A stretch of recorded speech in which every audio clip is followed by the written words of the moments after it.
Mon peuple est détruit, parce qu'il lui manque la connaissance.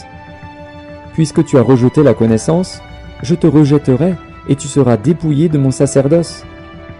Puisque tu as oublié la loi de ton Dieu, bandeko ya SCC 32e CPK Yolo Sud na commune ya Kalamu bango bazali kolengele croisade de prière et de délivrance na mama na likambo malgré la loi tolanda boni boni balimbolele biso. Nazali pasteur Albert Tomba et pasteur na paroisse CPK Yolo la communauté presbytérienne de Kinshasa. Ya solo moni ba fiche ezali milulu moko ya kafu kafu. Milulu moko ya makasi penza tozo organiser.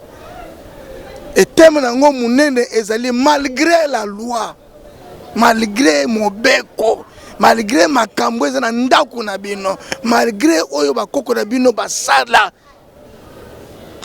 S'il faut mourir, nakokufa, nakokota, nakopercer. Eza milulu moko ya percé makasi penza. Kobanda lundi le 22 jusqu'à vendredi le 26. Donc ezali kambo munene pona bana nzambe nde tobengi Yolo Kimbangu Mombele Makala Ngaba Kauka Matonge Boya Ebele. Ezali 5 jours devant la présence de Dieu. Vous aurez des solutions na ba problème na bino parce que tu thème ya kitoko malgré la loi. C'est que ata o blocage o baloba o basinya même kolowana maloba wana ezali kosila ba signature wana pe ezali kosila nguya na yango ozo kosala accès na destiné na yo. Voilà iloko to bengi bana nzambe boya ebele. Et sont des moments où ils ont vraiment spécial. Et nous avons fait appel aussi na basai na nzambe ebele ya kitoko oyo bazali côté ya pe nzambe pisa ngolo monene tozali na pasteur Alfred Kiboba oyo ya centenaire ba obalandaka radio SCC ba yoka kayeta nyonso tozali na pasteur Noko Batunaveke tozali pe na pasteur Ambroise. Donc makambo kitoko ebongisami pona bino. Mais coup de démarrage dimanche pendant le deux cultes na biso ya 20 midi.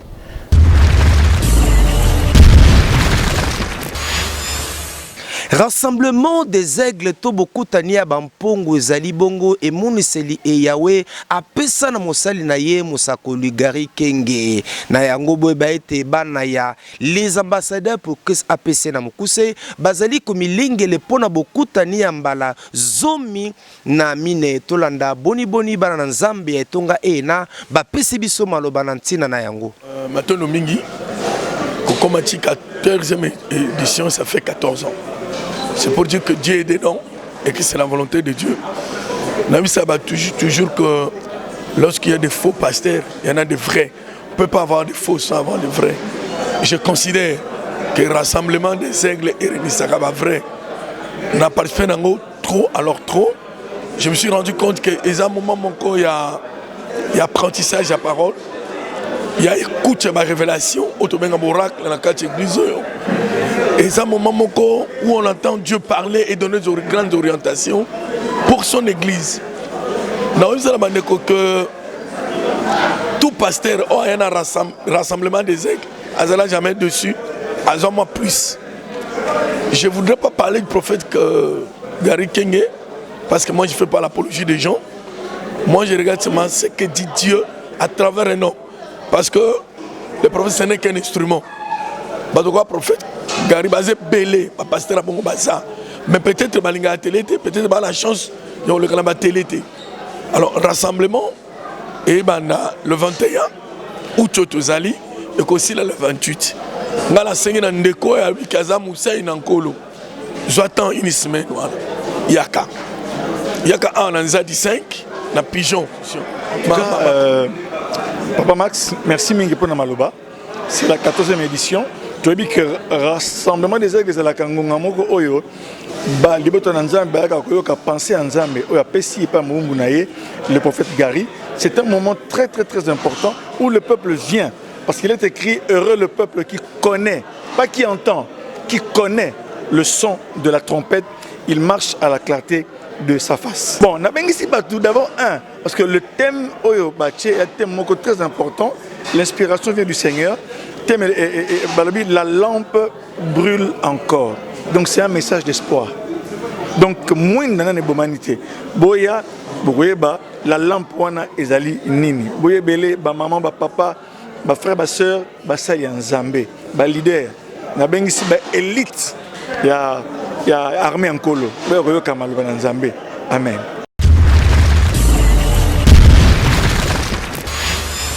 Basali na Nzambe bapambolmaki mingi penza na convention missionnaire internationale oyo ya poso mobimba esalmaki bongo na centre évangélique Arche Alliance tolanda moko sima na moninga boni bapesi makanisima bango. Tokoloba simplement que à la kisi urgence pe nécessité ya basali na Nzambe kotelema pe kozwa mosala ya mission au sérieux non seulement kotelema non seulement kobondela mais s'engager et poser des actes concrets pour Moussala Kende Liboso. Yango moke na retenir na tongo lelo. Mabeleza eloka botuya oyo batekela ka moto te parce que soko tekeli moto mabele o tekeli identité na yo. Oh, biso en tant que nazolo bakati en tant que congolais mais en tant que chrétien il faut to battre la mabele pour ça une nzamba tchaki biso awa apesa ki biso mabele oyo et sengeli to battre yango peut to sala to tchango na valeur c'est-à-dire to permettre que to zalaga te batu ya ko tonga mangomba.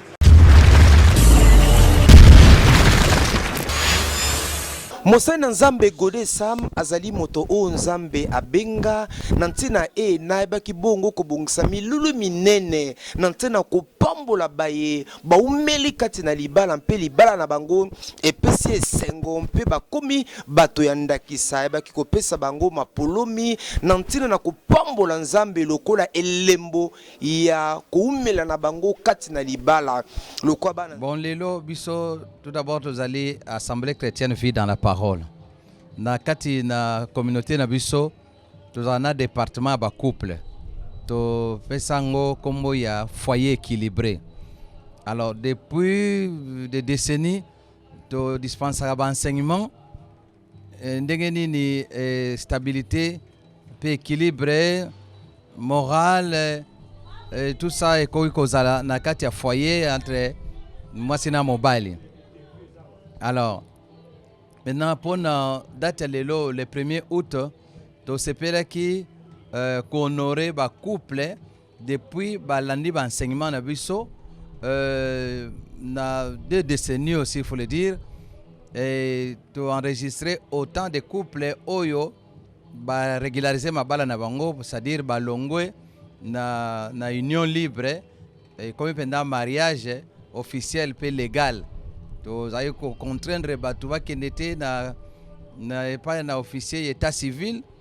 Alors si makolana ba enseignement wana openda ba zui conscience to mona ke ba msusu pe ba ko continuer ko servir Nzambe kaka bongo te soki batu baza ko tolérer union liberté na etumbelo na Nzambe ils sont dans la fornication quoi. Donc il faut mutu à honorer moi si. Alors ba oyo ba salele ba enseignement na biso wana ba kokisi mariage na ba famille ba ke na l'état et ba yene église to bénir to sepere ki lelo le 1er août fête ya ba parents l'occasion wana to pesa bango to délivrer bango ba diplôme to pesi au moins plus d'une trentaine diplôme na ba couple marié officiellement et légalement. Oh bah les cas de bénédiction to sélectionné bango na livre d'or na biso.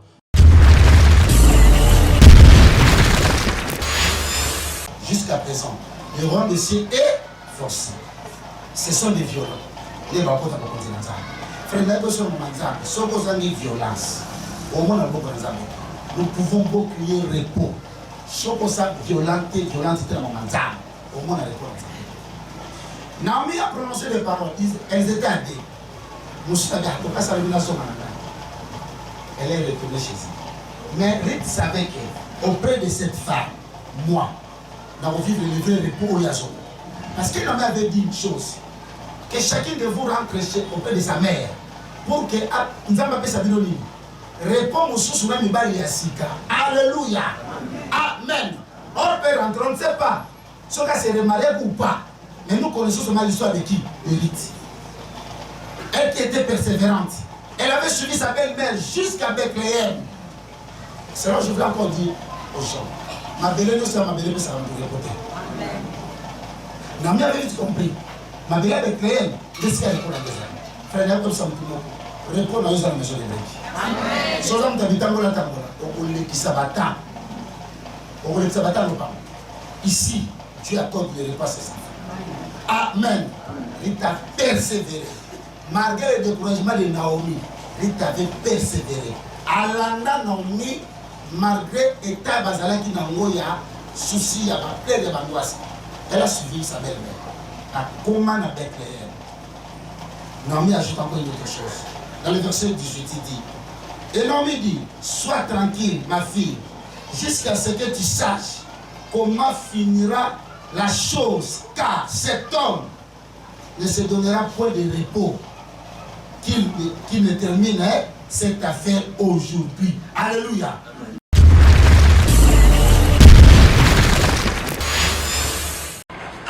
C'est au cours d'une conférence de presse tenue ce jeudi 11 août 2022 dans les temples de la paroisse Parole du Salut, extension de la Borne dans la commune de La Gombe, que les pasteurs Joseph Bondo de la Borne UPN, Israël Sembe de l'Arche de l'Alliance Massina et Kali Kassenda de Parole Éternelle Bandalungwa ont communiqué sur l'organisation de la convention missionnaire à Kinshasa. Pour les pasteurs Bondo, cet événement qui a pour thème l'urgence de la mission va pour une fois encore réunir toutes les paroisses et extensions de la Borne, membres de la communauté des Assemblées des Dieux. Ça sera des moments de communion entre les frères, entre les sœurs, entre les serviteurs de Dieu, des moments pour essayer si vous voulez, de booster notre vision missionnaire, qui est une des raisons d'être de nos assemblées et par-delà, raison d'être même de l'Église, de par sa vocation,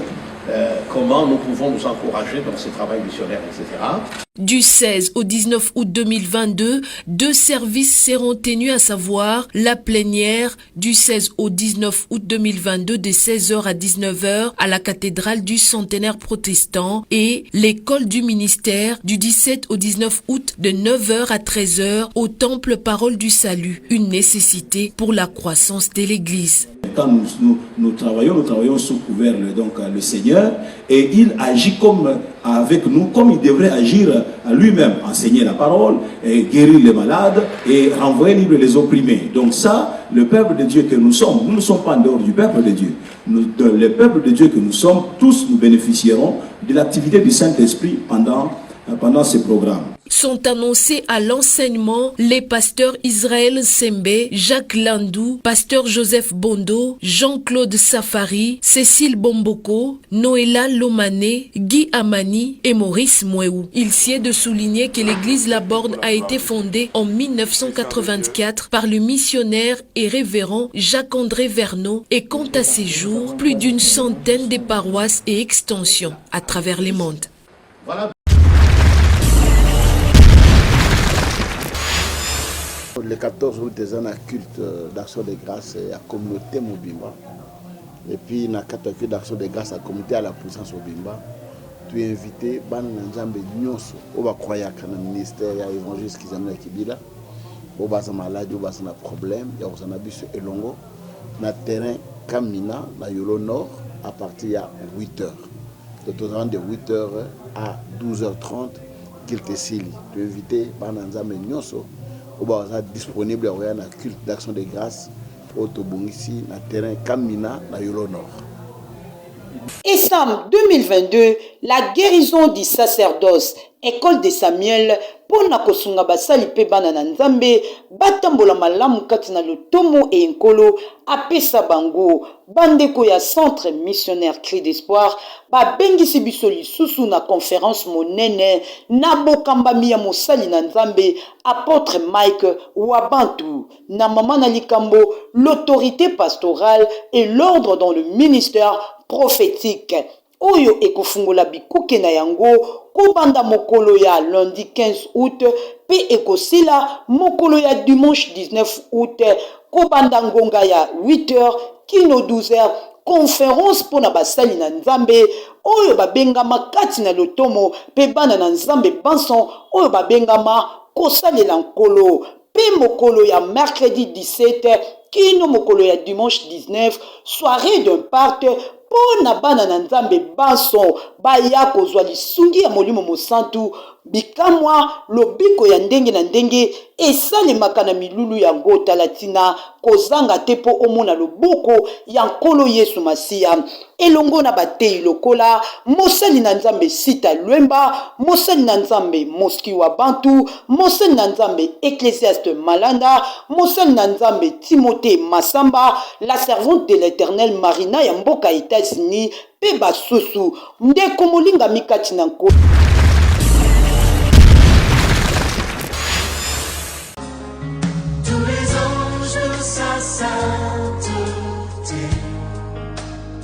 Bien-aimés dans le Seigneur, frères et sœurs, les élus de Dieu, les habitants d'Njili, Massina, Kimbaseke, Lemba, Limete et les environs.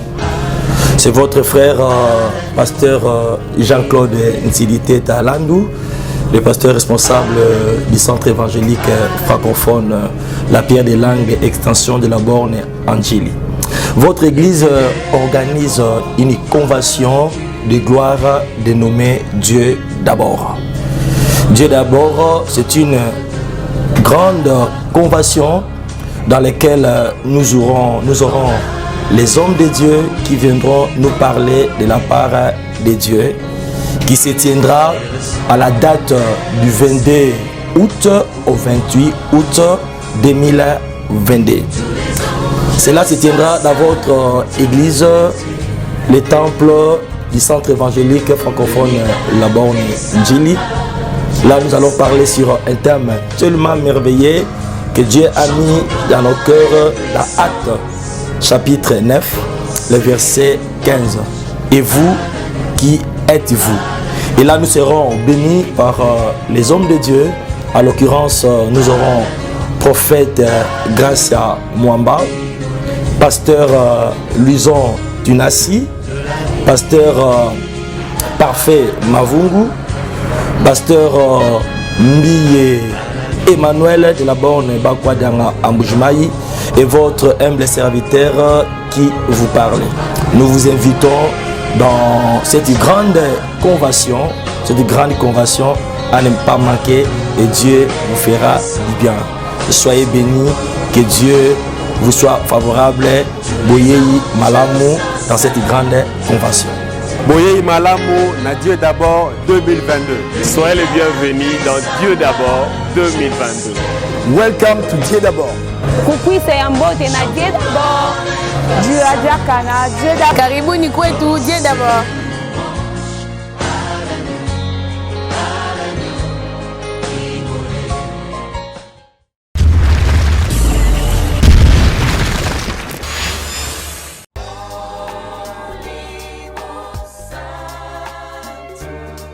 Shalom, homme de Dieu, serviteur, servante de Dieu, ministre de l'Évangile et tout le peuple de Dieu, nous vous invitons à ESAM 2022, ce grand rendez-vous, cette conférence de serviteurs de la guérison du sacerdoce. Il y a beaucoup de choses que nous voyons aujourd'hui qui ne sont pas bibliques. Certaines des choses que nous voyons sont bibliques, mais mal interprétées.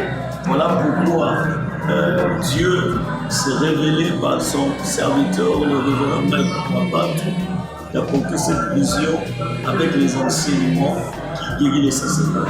Du 15 au 17 août, de 8h à 13h pour la conférence et du 17 au 20 le soir pour une soirée d'impact et des prières de 17h à 20h avec comme thème l'autorité pastorale et l'ordre dans le ministère prophétique. Avenue Kapundele, numéro 16, juste l'entrée à la police, avenue après le supermarché qui ne marchait n'a Bibois. Nous avons 2 orateurs, le révérend Mike Ouazakot et puis le révérend Sita Lemba. Venez nombreux et que le Seigneur vous bénisse.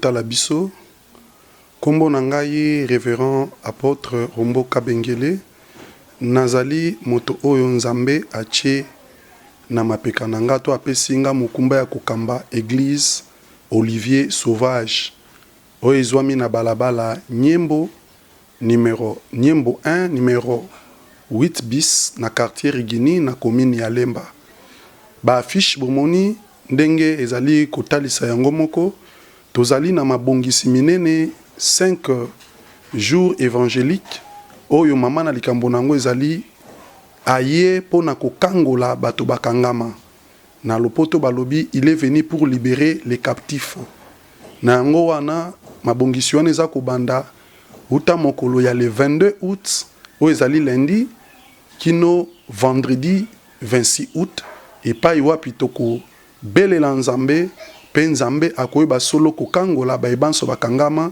na makambo baike pe basusu oyo nzambe abengi yango wana tosangani na babateli mpate ya baeglise ya mosusu na kati ya mikolo oyo mitano na yango wana bomoni na baaffiche moto ya liboso ezali pasteur Marc Douele oyo azali pasteur responsable ya église la compassion extension ya Jebe ya mibale ezali pasteur Gilenzita yepe lokola azali mobateli mpate ya église compassion mais na extension nango ya Lemba tozali na apôtre Papi Kaloi ya azali na église ya colonne et appui de la vérité o babengi na kombo Sekave yango ezwami na Salongo pe tozali na mobateli mpate Michel Kimbukusu bango minei plus ngai tosali mitano nde tokuyeba ko kamba peuple na nzambe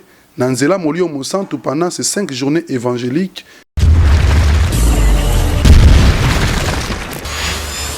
Na église pentecôtiste de la victoire oyo kamami bongo na ntoma na nzambe Alpha Loshima bango pe lokola bazali kobengisa basali na nzambe pe bana na nzambe na mayangani oyo bazali kolengele tolanda boni moto na nzambe Alpha Loshima apesi biso maluba na loba ke to na kati ya milulu na biso na tozolobela sur la vision puis tozali komona ete likambo yango Congolais bazali penza ko maîtriser yango te. Tant tozotala bamboka lokwa ba Nigeria, nous avons vu des hommes de Dieu, Idaosa, nani Oyedepo, tozomona ke baza bato oyo nzamba pesaka bango vision et que vision yango ezali ko continuer ti lelo. Alors toza komi tuna nanu est-ce que na Congo pe ba visionnaire pe bazala puisque nous avons l'impression que la République démocratique du Congo et ceux qui visionnaires azali au mona ministère de Zotambola na tango ya zana bomoy ceux qui mbaramoko mutwana kufi mbaramoko na ministère na yemoko bakenango donc tolingi ko expliquer bato ba comprendre d'abord vision po yango esalema so bato ba comprendre yango réussite nango ekozalande na kati ya eloko baza ko benga bomoko zomona idao sabana na ye batikala bango nde mutu bazali ko continuer vision wana tilelo et je crois que ba oye depo pe ba ko okende mais musala wana moye kufa ezate po ete batu bazali pona ko soutenir vision ba liokanaka balinganaka. Et c'est en principe makambo motuya oyo biso tolingi tolobela katikati na esika oyo toponi bato oyo nzambe atia na kati na bango ba vision baya kopartage na biso makambo yango. Voilà en bref eloko oyo tokolobela katikati na mayangani na biso sur la vision. Na bino babuti baebosomi bongo na chango bomitungisa te bokende mbangu kokomisa bana na bino na etelo oyo ebengami bongo complexe scolaire révérend Dr Alpha Lushima Pambate kuna penza bana babino nde bazwi malakisi ya solo toyoka moto na Nzambe. Lo bana mingi baza kobeba biso kutu na bomwana na biso toalaki ya kobeba ndenge wana te tobanaki kokola mobulu toyebaka na biso te puisque baboti babanaki kokamba biso na lolenge moko ya malamu. Mena mikolo ya lelo nous avons remarqué que l'école yango moko ekomi kobebisa bana. C'est vraiment eloko apasi komona mwana aza na niveau ya école primaire aza to soki na 3e année primaire. Bilolo kwa ba image pornographique mwana wana yebi yango. Hein? Ba maloba mususu ya salite mwana wana yebi yango. Mwana wana ayekolaka makambo wana wapi. Donc tozomona ke balakisi mususu baza kotangisaka bana na biso na kati na bekole oyo ezanga tina balonaka milona ya mabe katikati na bana na biso. C'est pourquoi epesaki biso mayele tosala nini? Tosala école na biso pembeni na église. Ezala lokola prolongement ya makambo na biso oyo ezosalama na kati ya bonzambe kota tina bekole. Bana bayekola kosambela. Bana bayekola liloba na Nzambe nde sikasikoyo bamakambo na bango ekotambola malamu te. C'est ce qui nous a poussé tokoka kotonga école wana.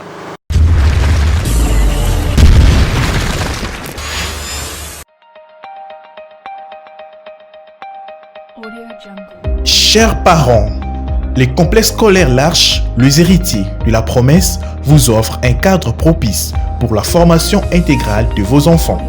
Les complexes scolaires L'Arche, les héritiers de la promesse, Jésus-Christ au centre des systèmes éducatifs pour un Congo nouveau. Chers parents, n'hésitez pas d'inscrire vos enfants au complexe scolaire L'Arche, les héritiers de la promesse.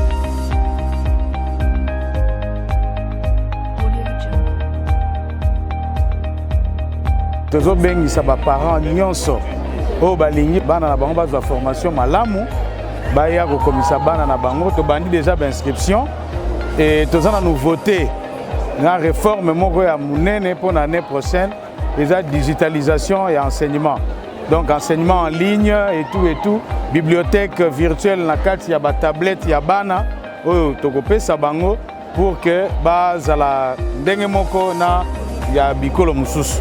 Nous invitons les parents à venir inscrire les enfants au sein du complexe scolaire L'Arche. C'est une très bonne école, ils ne seront pas déçus. L'école organise 3 sections.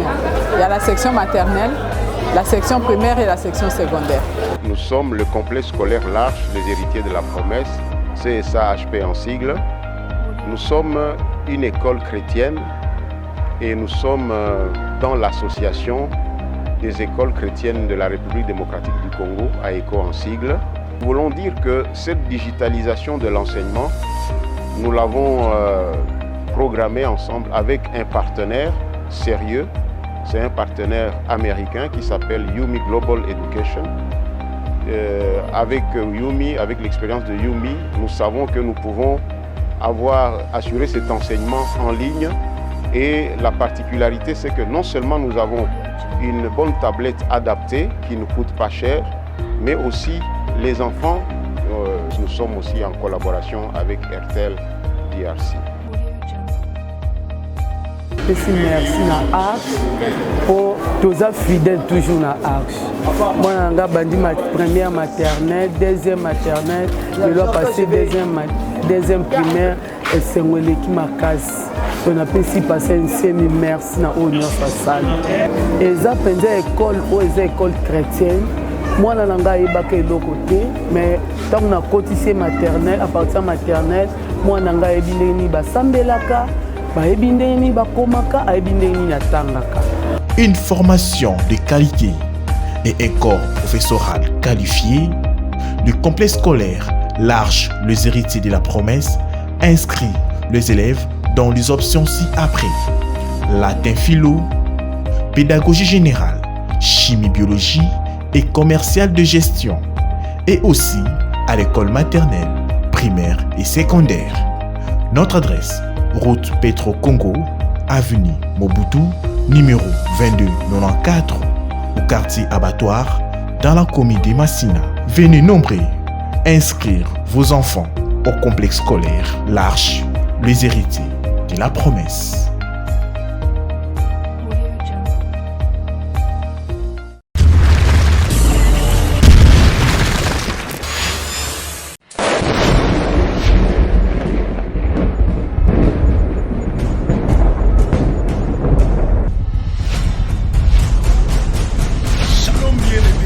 Seigneur, totiki totelemisa tango siko lokola Josué asala ki bien-aimé. Tozui décision pour que tout doit changer. Bien-aimé dans le Seigneur, nazo ningana présenter yo mutu. Mutu wana zana kombo a Jésus-Christ de Nazareth.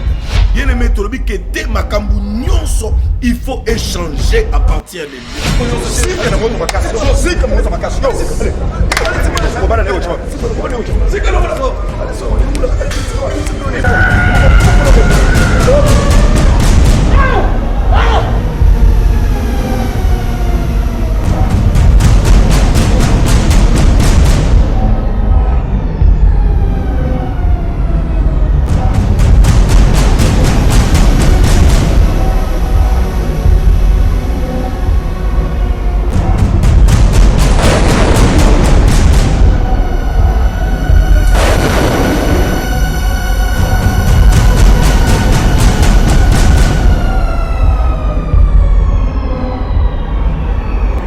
Tokozala na Kankokolo le 19, le 20 août à partir de 15h bien-aimé. Na thème biso munene, les dieux des armées. Pourquoi les dieux des armées? Bien-aimé bazo bengaye Jova Sabaote, c'est-à-dire Azanzambe Bitumba.